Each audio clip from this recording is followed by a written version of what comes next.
மருது மக்களாட்சி வருது. நல்லாட்சினா எடப்பாடியார் தான். வாக்களிப்பீர் இரட்டை இலையே. இனிமே கண்ணை மூடிட்டு கடலை எண்ணெய் வாங்கலாம். ஏன்னா மந்த்ரா கடலை எண்ணெய் இதயத்தின் தயாரிப்பு. வறுக்க பொரிக்க ஏன் எல்லா சமையலுக்கும் மந்த்ரா தான். மந்த்ரா கடலை எண்ணெய், அபார ருசி, ஆரோக்கியமான உடல் நலம்.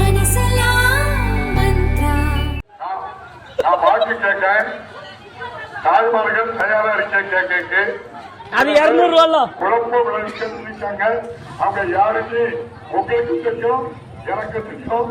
குழப்பவாதி அமைதியா கேளு, ஓட்டு போட்டு போட்டு போராட்டு, அது உன்னுடைய சொந்த விருப்பம்.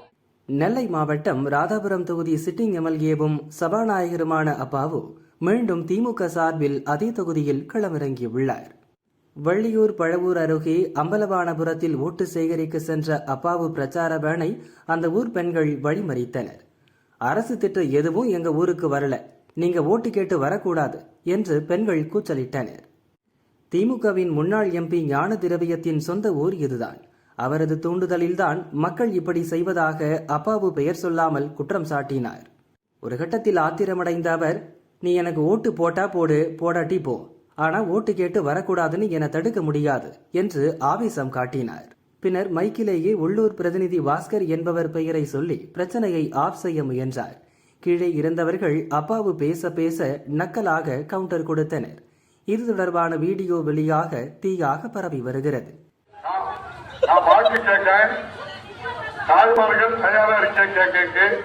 அது 200 ரூபா குழப்பம் விளைவிக்க. அவங்க யாருமே உங்களுக்கு தெரியும், எனக்கு தெரியும். குழப்பவாதி அமைதியா கேளு, ஓட்டு போட்டு போட்டு போராட்டு, அது உன்னுடைய சொந்த விருப்பம். ஆனா என்னைய ஓட்டு கேட்க கூடாது, நீங்களுக்கு பிரச்சாரம் பண்ணக்கூடாதோ சொல்லுக்கு யாருக்கு உரிமை? ஏன் உரிமை? நான் பேர்த்தேன் தாய்மார்களுக்கு தாமிரபரணி தண்ணி தரலன்னு கேட்கங்க. தண்ணிய தாய்மார்கள் 200 ரூபா வாங்கிட்டு நிக்காங்க, வேற அப்படிதான் இருக்கும். தாமிரபரணி ஆத்துல இருந்து தண்ணியை கொண்டு வந்து தாமிரபரணி பஞ்சாயத்து சப்பனை கொண்டு சேர்த்து தான் ஓட்டு கேட்குவாரு. இங்க 19 டேங்க் இருக்கு, 9 டேங்க். நேற்று கூட்டப்புள்ளி அருகே சுனாமி காலனி மீனவர் குடியிருப்பு பகுதியில் ஓட்டு சேகரித்த போதும் அங்கிருந்த மக்கள் அப்பாவுக்கு எதிராக கூச்சலிட்டதால் பரபரப்பு ஏற்பட்டது.